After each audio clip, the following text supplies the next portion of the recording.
Hello everyone. तो आज का लेक्चर मेरा जो है वो बहुत ही इंटरेस्टिंग टॉपिक है जिसका नाम क्या है हमारा एटॉमिक स्ट्रक्चर्स के बारे में। ठीक है, तो आज हम किसके बारे में डिस्कस करेंगे। एक नया चैप्टर हमने पैरेलल में स्टार्ट किया है, मोल के साथ साथ ये चलेगा। ठीक है, वो कौन सा है हमारा एटॉमिक स्ट्रक्चर्स के बारे में। ठीक है, तो आज हम इसके बारे में, आज पहला लेक्चर है तो स्टार्ट करते हैं एटॉमिक स्ट्रक्चर। और जैसे कि मैं हर एक लेक्चर पढ़ाने से पहले उसके सब टॉपिक्स लिखता हूँ, है ना, उसके जितने भी सब टॉपिक्स हैं पहले वो हम लिखेंगे कि कैसे हम इस चैप्टर को कंप्लीट कर रहे होंगे, है ना। तो वो बहुत इंपॉर्टेंट होता है ताकि हमें रास्ते का पता होगा ना, तो आराम से हम अपने जो हमारा डेस्टिनेशन है आराम से पहुंच जाएंगे। तो पहले अपन क्या देखेंगे, सबसे पहले हम लोग क्या देखेंगे कि एटम क्या होता है। हम लोग इसमें सिर्फ 5 थ्योरी पढ़ेंगे। ठीक है, तो सबसे पहले जिन्होंने एटम के बारे में बताया वो हमारे कौन थे, वो हमारे डाल्टन थे। कौन थे वो हमारे डाल्टन थे। तो उसकी थ्योरी हम पढ़ेंगे कि उन्होंने हमें क्या बताया, तो हम डाल्टन्स थ्योरी पढ़ेंगे। ठीक है, अब डाल्टन थ्योरी पढ़ेंगे, उसके साथ साथ क्या होगा कि इन्होंने कुछ बातें बोली थी, उसके ड्रॉबैक भी देखेंगे। साथ में हम क्या देखेंगे, प्लस उसके ड्रॉबैक्स भी देखेंगे।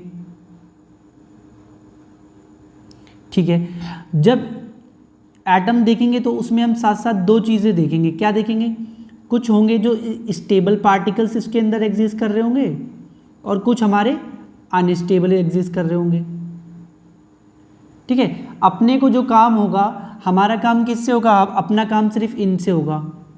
कौन से वाले, स्टेबल वालों से हमारा काम होगा। और वो स्टेबल वाले हमारे कौन से होते हैं, हमारे जो होते हैं वो हमारे होते हैं इलेक्ट्रॉन, प्रोटॉन और थर्ड हमारा क्या होता है, न्यूट्रॉन। ठीक है, इन पे चार्ज वगैरह कैसे आया, किस पे नेगेटिव ही क्यों लिखा जाता है, पॉजिटिव क्यों आता है, इन तीनों की जब हम स्टडी करेंगे तो इनके बारे में हम देखेंगे फर्स्ट 1 बाय 1। जैसे हम सबसे पहले देखेंगे कि इलेक्ट्रॉन्स का सर्च किसने किया, है ना। तो हम पहले क्या देखेंगे इसमें भी, इलेक्ट्रॉन प्रोटॉन न्यूट्रॉन के लिए की डिस्कवरी देखेंगे।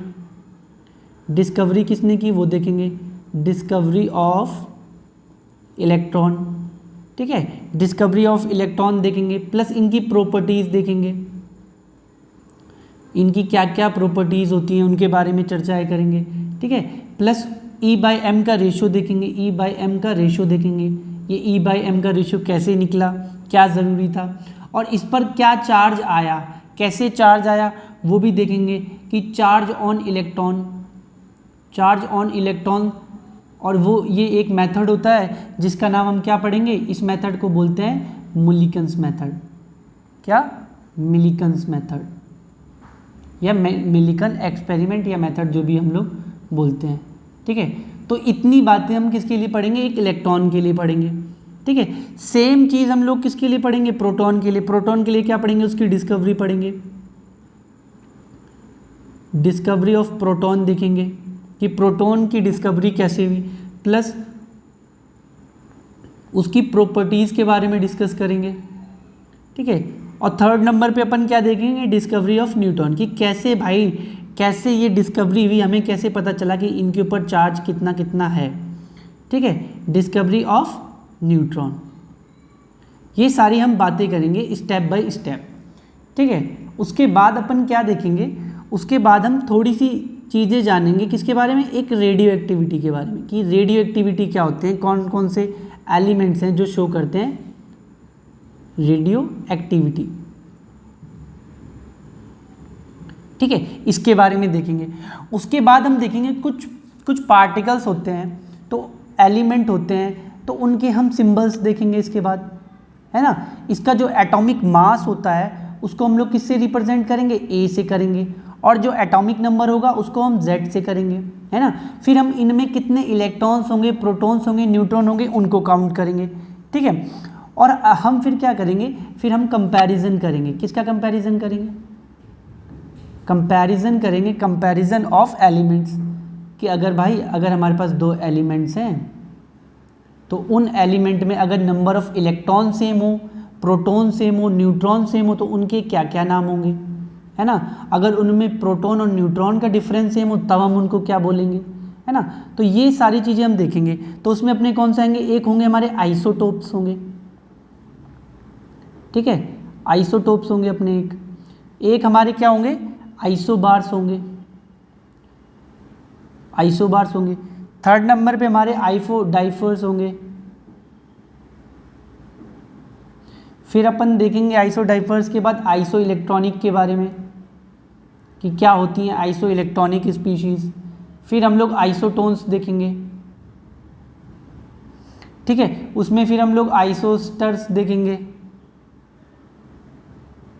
और एक लास्ट में हम लोग देखेंगे, ठीक है, एक ये लास्ट इधर लिख देता हूँ मैं नीचे करके, आइसोमॉर्फस, आइसोमॉर्फर, ठीक है। ये इतनी सारी चीज़ें अपने को पढ़नी है। चलो ठीक है भाई, जब इलेक्ट्रॉन के बारे में मैक्सिमम ये चीज़ें सारी अपनी कंप्लीट हो चुकी थी, तब अपन क्या देखेंगे, एक सेकंड चीज़ देखेंगे, ठीक है। तब अपन क्या देखेंगे, एक सेकंड चीज़ देखेंगे। तब अपना वहाँ से आएगा अपना सेकंड मॉडल। कौन सा मॉडल, सेकंड मॉडल। कौन सा है भाई वो अपना सेकंड मॉडल, सेकंड मॉडल हम लोग देखेंगे J Thomson model. J Thomson model के बारे में पढ़ेंगे कि इनके क्या विचार थे एटम के बारे में, क्योंकि अब हमें पता चल गया था इलेक्ट्रॉन प्रोटॉन न्यूट्रॉन भी होते हैं, लेकिन वो कैसे अरेंज है, अरेंजमेंट के बारे में ये लोग बताएंगे अब आगे के साइंटिस्ट, है ना। तो सेकंड मॉडल हमने ये देखा। फिर हम लोग जो थर्ड मॉडल देखेंगे वो कौन सा मॉडल देखेंगे, वो हम लोग अपना देखेंगे रदरफोर्ड मॉडल।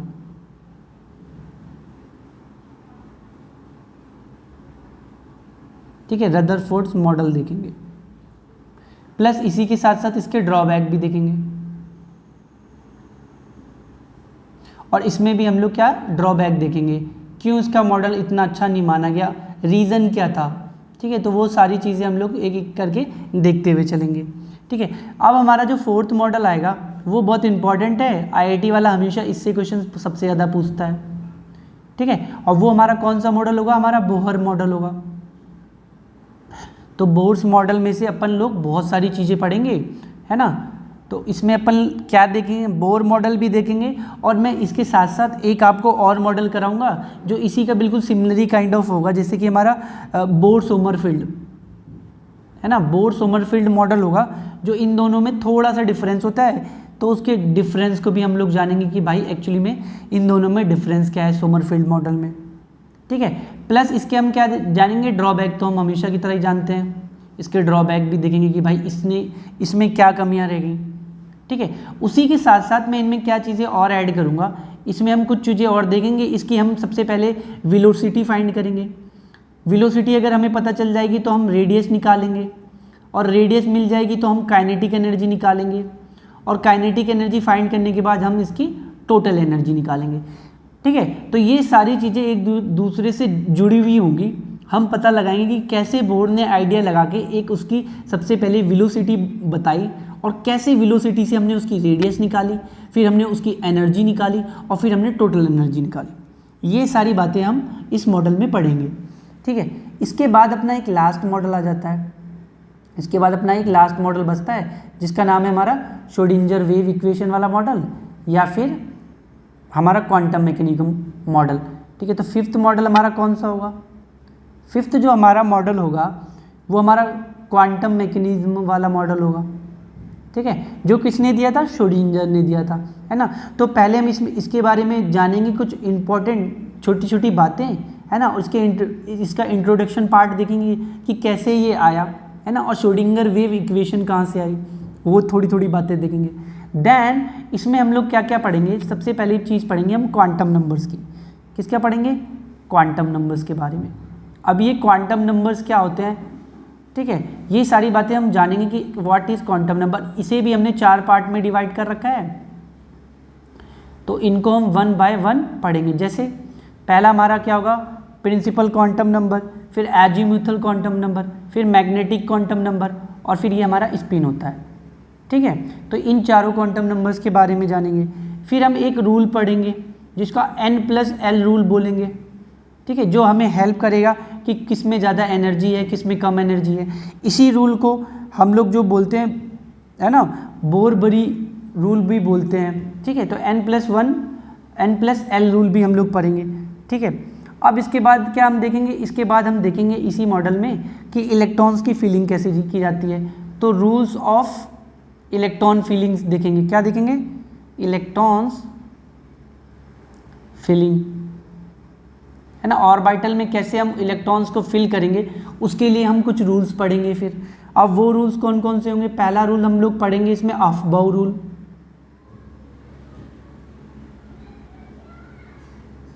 अफबाउ प्रिंसिपल या अफबाउ रूल पढ़ेंगे, ठीक है। सेकंड हम लोग क्या देखेंगे इसमें? सेकंड हम लोग पॉली एक्सक्लूजन प्रिंसिपल देखेंगे। पॉली एक्सक्लूजन प्रिंसिपल के बारे में हम इसमें अच्छे से बातें कर रहे होंगे, ठीक है। और थर्ड हम लोग देखेंगे, थर्ड हमारा जो होगा लास्ट वाला, वो क्या होगा हमारा? वो हमारा हुंस रूल होगा। तो ये रूल जो है वो इतने इंपॉर्टेंट है, अगर ये सब आपको नहीं आएंगे तो आप आगे पूरी केमिस्ट्री इसके बिना अधूरी है। एटॉमिक की स्ट्रक्चर्स तो जाननी बहुत ही ज़रूरी है, ठीक है। फिर लास्ट में, सबसे लास्ट में अपन एक चीज़ पढ़ेंगे, क्या पढ़ेंगे? इलेक्ट्रॉनिक कन्फिगुरेशंस देखेंगे कि हम इनके कन्फिगुरेशन कैसे लिखेंगे एलिमेंट्स के, ठीक है। इनके कन्फिगुरेशन देखेंगे और फिर हम इसमें ही दो चीज़ें और जानेंगे। क्या जानेंगे इसी में साथ साथ हम? कि हाफ फील्ड जो ऑर्बिटल होते हैं, हाफ फील्ड और फुल फील्ड ऑर्बिटल्स जो होते हैं वो स्टेबल क्यों होते हैं ज़्यादा, है ना। जो हमारे फुल फील्ड ऑर्बिटल्स होंगे वो स्टेबल क्यों होते हैं, वो भी हम लोग यहीं पे जानेंगे कि हाफ फील्ड और फुल फील्ड स्टेबल क्यों होते हैं, ठीक है। तो ये 5 मॉडल पढ़ के अपना सारा का सारा काम हो जाएगा, ठीक है। उसके अलावा मैंने एक सेपरेट एक चीज़ बनाई है सॉरी, हम लोग इसके अलावा एक इंडिविजुअल से मैंने इस चीज़ को रखा है। हम इंडिविजुअल इन सब चीज़ों को पढ़ेंगे। किसको? 2 तरीके की चीज़ों को हम देखेंगे। पहली हमारी होगी इलेक्ट्रोमैग्नेटिक रेडिएशन या इलेक्ट्रोमैग्नेटिक वेव्स, और एक हमारी होगी मैटर वेव्स। दोनों में डिफरेंस क्या है वो भी हम लोग देखेंगे, ठीक है, कि इलेक्ट्रोमैग्नेटिक रेडिएशन और मैटर वेव्स में क्या डिफरेंस है। सबसे पहले तो यही देखेंगे। अब इनके बिहेवियर को, जो हमारी एक लाइट आ रही है, इलेक्ट्रोमैग्नेटिक रेडिएस आ रही है, उसमें भी वेव नेचर होता है और पार्टिकल नेचर होगा, ठीक है। वेव और पार्टिकल नेचर को समझने के लिए हम लोग क्या करेंगे? अपन फिजिक्स में तो ये चीज़ पढ़ लेते हैं किसके बारे में? वेव नेचर के लिए, कि डिफ्रैक्शन वगैरह होता है जो, ठीक है, डिफ्रैक्शन हो गया या इंटरफेरेंस हो गया, है ना, या रिफ्लेक्शन हो गया, ये सारी चीज़ें तो अपन पढ़ लेते हैं, ठीक है। इंटरफेरेंस भी पढ़ लेंगे। तो ये वाली चीज़ तो अपन केमिस्ट्री में पढ़ने वाले हैं, तो यहाँ पर मतलब ये फिजिक्स में पढ़ेंगे, तो यहाँ पर ये चीज़ें हम लोग नहीं पढ़ेंगे, ठीक है। हमें ये पता है कि हाँ भाई इसकी वजह से इसका वेव नेचर होता है, तो ये हम फिजिक्स में पढ़ लेंगे। अपन यहाँ पर क्या पढ़ेंगे? यहाँ पर अपन 2 चीज़ों को देखेंगे। क्या देखेंगे? पार्टिकल नेचर्स के लिए। पार्टिकल नेचर के लिए अब पहले तो हम फोटो इलेक्ट्रिक इफेक्ट देखेंगे, फोटो इलेक्ट्रिक इफेक्ट देखेंगे, ठीक है। सेकंड अपन देखेंगे इसी चीज़ में black body radiation, black body radiation. ये 2 चीज़ें हमें बता रही होंगी particle nature of electromagnetic waves के बारे में, ठीक है। तो क्या देखेंगे? ब्लैक बॉडी रेडिएशन क्या होता है। इसी में हमें एक फिर आइंस्टीन जी आएंगे और वो हमें एक नई चीज़ बताएंगे। क्या बताएंगे वो नई चीज़? कि वेव और पार्टिकल दोनों का नेचर होता है, ये दोनों मिलकर dual nature of electromagnetic radiation क्या बताएंगे? Dual nature of electromagnetic waves या रेडिएशन, इसके बारे में देखेंगे। वो हमें किसने बताया था? ये हमें आइंस्टीन ने बताया था, है ना। तो आइंस्टीन के बारे में थोड़ा देखेंगे कि आइंस्टीन उस टाइम क्या कर रहे थे और उन्होंने ऐसी बात क्यों बताई, किस बेस पे बताई, ठीक है। और इसी की बेस पे वो क्या करेंगे हम लोग, इसी की बेस पे अपन एक चीज़ और देखेंगे। क्या देखेंगे? एक चीज़ इसी के बेस पे अपन क्या देखेंगे कि इसको बिना हमने 2 पार्ट्स में कर रखा होगा डिस्टिंग्विश। कितने पार्ट्स में कर रखा होगा? 2 पार्ट्स में कर रखा होगा। एक हमारा होगा कौन सा? एक हम लोग इमिशन स्पेक्ट्रम पढ़ेंगे, इमिशन के बारे में कि इमिशन स्पेक्ट्रम क्या होता है, और इसी में फिर हम लोग क्या देखेंगे? एब्जॉर्प्शन, क्या एब्जॉर्प्शन के बारे में। इसमें 2 स्पेक्ट्रम पढ़ेंगे। इतनी बातें अपन को ये सिर्फ पढ़नी है इलेक्ट्रोमैग्नेटिक वेव्स के बारे में। अब भाई जब पार्टिकल्स की बात आएगी, मतलब मैटर वेव्स की जब बात आएगी, तो ये भी दो टाइप से बिहेव करेगा। किसकी तरह का बिहेव करेगा? वेव की तरह भी करता है और पार्टिकल की तरह भी करता है ना। अब इन दोनों के बिहेवियर के बारे में डी ब्रोगली बताएगा कि हाँ इसका डुअल बिहेवियर होता है। वो हमें कौन बताएगा इसके डुअल बिहेवियर के बारे में? वो हमें बताएगा डी ब्रोगली इक्वेशन, ठीक है। डी ब्रोगली हम लोग इसके लिए पढ़ेंगे, डी ब्रोगली लॉ या फिर डी ब्रोगली वेव्स बोलते हैं जिसको, है ना, प्लस इसका हम सिग्निफिकेंस देखेंगे कि भाई इसका सिग्निफिकेंस क्या है। ओके और इसी के साथ साथ हम थोड़ा सा इसी में यहीं पर ही हम लोग क्या पढ़ेंगे, एक कॉन्सेप्ट पढ़ेंगे जो हमारा क्या होगा, हाइजेनबर्ग्स अनसर्टेनिटी प्रिंसिपल। उसको मैं यूपी से लिख देता हूँ ऐसे डायरेक्ट, ठीक है। और उसी के साथ साथ हम लोग क्या देखेंगे, सिग्निफिकेंस देखेंगे इसका, ठीक है। तो सिग्निफिकेंस भी देखेंगे इसके साथ साथ, और अपन क्या देखेंगे, अपना सिग्निफिकेंस देखेंगे, ठीक है। तो यहाँ पर अपना जो सेकंड वाला पार्ट होगा अपना क्या होगा, हाइजेनबर्ग अनसर्टेनिटी प्रिंसिपल देखेंगे और इसके सिग्निफिकेंस के बारे में बात करेंगे, ठीक है। अब इतनी ही चीज़ हमें सिर्फ एटॉमिक स्ट्रक्चर में पढ़नी है, उसके अलावा अपने को कुछ नहीं पढ़ना है, ठीक है। मैंने आपको सिर्फ यही बताया शुरू से लेके, एक बार मैं आपको दोबारा से रिपीट कर देता हूँ जो जो चीज़ें अगर हमने मिस की होंगी, ठीक है। तो सबसे पहले हम अपने को 5 मॉडल पढ़ने हैं एटॉमिक स्ट्रक्चर में। कौन कौन से पढ़ने हैं, देखो एक रोड मैप बना के आपको बता देता हूँ। रोड मैप में हम कैसे जाने वाले हैं, हमारा ये इनिशियल पॉइंट है और ये हमारा क्या है, फाइनल है। तो अपन कैसे जाने वाले हैं, स्टार्टिंग टू फाइनल में। पहले अपन 5 मॉडल में से क्या देखेंगे, पहले अपन देखेंगे डाल्टन्स थ्योरी देखेंगे, ठीक है। डाल्टन थ्योरी के बाद क्या, इलेक्ट्रॉन, प्रोटॉन और न्यूट्रॉन की सर्च देखेंगे। देन उसके बारे में कि कैसे हुआ मोलिकुलर एक्सपेरिमेंट, कैसे हुआ, ये सब देखेंगे, ठीक है। उसके बाद सेकंड मॉडल पढ़ेंगे,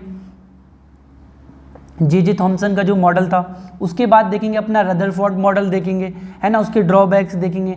देन नेक्स्ट स्टेप पे क्या जाएंगे, बोर्स मॉडल देखेंगे। देन बोर्स सोमरफील्ड मॉडल देखेंगे साथ साथ, है ना। और वहीं पे हम आर निकालेंगे, वी निकालेंगे, लैम्डा निकालेंगे, ये सारी बातें हम निकालेंगे। उसके बाद हम लोग क्या देखेंगे, अपना लास्ट मॉडल देखेंगे जो 5th मॉडल है अपना, कौन सा है हमारा, क्वांटम मैकेनिकल मॉडल है ना, जिसमें हम श्रोडिंगर वेव इक्वेशन पढ़ेंगे, उसी में हम क्वांटम नंबर्स पढ़ेंगे, है ना, बोरबरी रूल्स पढ़ेंगे, n+ रूल, है ना, फिलिंग ऑफ इलेक्ट्रॉन्स के बारे में पढ़ेंगे। और लास्ट में अपन क्या पढ़ेंगे, लास्ट में अपन मैटर वेव्स और इलेक्ट्रोमैग्नेटिक वेव्स के बारे में जानेंगे, है ना। तो इस तरीके से हमारा पूरा का पूरा हम अपनी डेस्टिनेशन पे पहुंच जाएंगे। और साथ साथ में इसके न्यूमेरिकल्स भी कराते चलूँगा, इससे आपको ज़्यादा प्रॉब्लम ना हो। और ये बहुत इंपॉर्टेंट चैप्टर है, मैंने आपको इतना बताया है सारा का सारा, और आपको मैं ये सारी चीज़ें बहुत आसान तरीके से और बहुत ईजीएस्ट वे में बताऊँगा। और ताकि मैं सारा इसलिए बताना चाहता हूँ ताकि आपके दिमाग में जो क्वेश्चंस आते हैं ताकि वो सारे कंप्लीट हो सके, ठीक है। तो मिलते हैं नेक्स्ट लेक्चर में, और स्टार्ट करेंगे अपन कहाँ से स्टार्ट करेंगे, अपना स्टार्टिंग पॉइंट जो होगा अपना डाल्टन्स थ्योरी से होगा, ठीक है। चलो मिलते हैं नेक्स्ट वीडियो में।